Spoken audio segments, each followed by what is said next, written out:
Si vous avez l'impression de ne jamais être assez, pas assez bien, pas assez sûr de vous, pas assez légitime, c'est très souvent un problème d'estime de soi. Et je vous le dis aussi parce que je l'ai vu chez beaucoup de personnes que j'accompagne, mais aussi parce que c'est quelque chose que j'ai moi-même traversé. Quand j'étais adolescente, je me trouvais bête, je me trouvais pas jolie, je me trouvais pas intéressante. Et dans ma tête, c'était clair, les autres étaient mieux que moi. Le pire, c'est que pour moi, c'était normal. Et ça, c'est embêtant.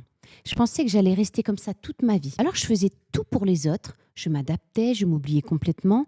Et pas à pas, j'ai commencé à ressentir des choses très fortes. De la tristesse, de la colère, un mal-être intérieur que je comprenais pas forcément à l'époque. Et c'est là que les choses ont commencé à changer. Beaucoup de personnes pensent que l'estime de soi dépend de la réussite, du regard des autres, du physique ou de la validation sociale. Mais c'est faux. Une personne peut réussir énormément et continuer à se sentir nulle. Alors pourquoi ?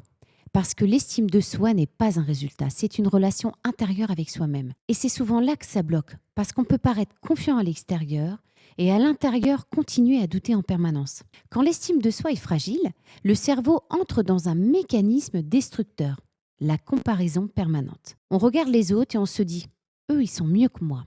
Eux, ils réussissent plus que moi. Ou eux, ils sont plus confiants que moi. Et inconsciemment, on se place toujours en dessous. Le problème, c'est que cette comparaison devient une habitude mentale. Plus vous vous comparez, plus votre estime diminue. Et c'est ça le piège. Et ça devient en plus automatique. En quelques secondes, votre perception de vous-même change. Beaucoup de personnes ont appris très tôt à faire plaisir. Alors elles deviennent à ce moment-là trop gentilles, trop adaptées, trop accommodantes. Elles évitent les conflits, elles cachent leur opinion, elles se suradaptent. Mais à force de vouloir être acceptées, elles finissent par s'oublier. Elles ne se rendent même pas compte. Elles pensent être gentilles, mais en réalité, elles se coupent d'elles-mêmes. Quand votre estime dépend du regard des autres, vous cherchez constamment l'approbation. Mais ça ne dure jamais. Que si votre valeur dépend de l'extérieur, elle peut disparaître à tout moment. Ça crée une instabilité intérieure finalement. Un jour, vous vous sentez bien, le lendemain, vous doutez de tout. La vraie estime de soi repose sur trois choses. Se connaître, se respecter et se traiter avec bienveillance.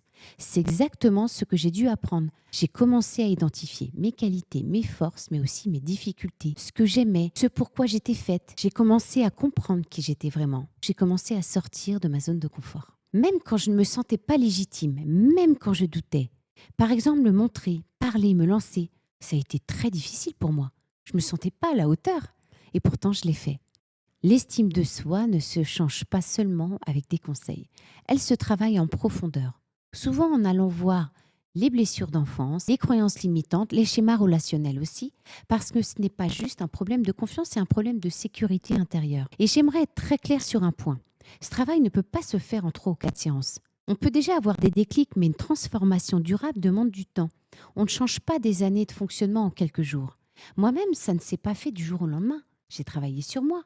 J'ai été accompagnée, j'ai fait des exercices en dehors des séances. J'ai avancé progressivement, j'ai repris des études sur plusieurs années. Je me suis prouvé que j'étais capable. Et aujourd'hui encore, je continue de travailler sur moi. C'est normal et surtout important parce que ce n'est pas une destination, c'est un chemin. L'objectif n'est pas d'être parfait, mais de se sentir de plus en plus stable intérieurement. Et surtout de comprendre que vous n'êtes pas en retard et que vous n'avez rien raté. Et que vous pouvez à partir d'aujourd'hui commencer à écrire la suite de votre histoire. Si vous vous reconnaissez dans ce que je décris, alors il est possible que ce ne soit pas juste un manque de confiance, mais quelque chose de plus profond. Dans mon accompagnement, nous travaillons justement sur l'estime de soi, l'anxiété et les blessures émotionnelles.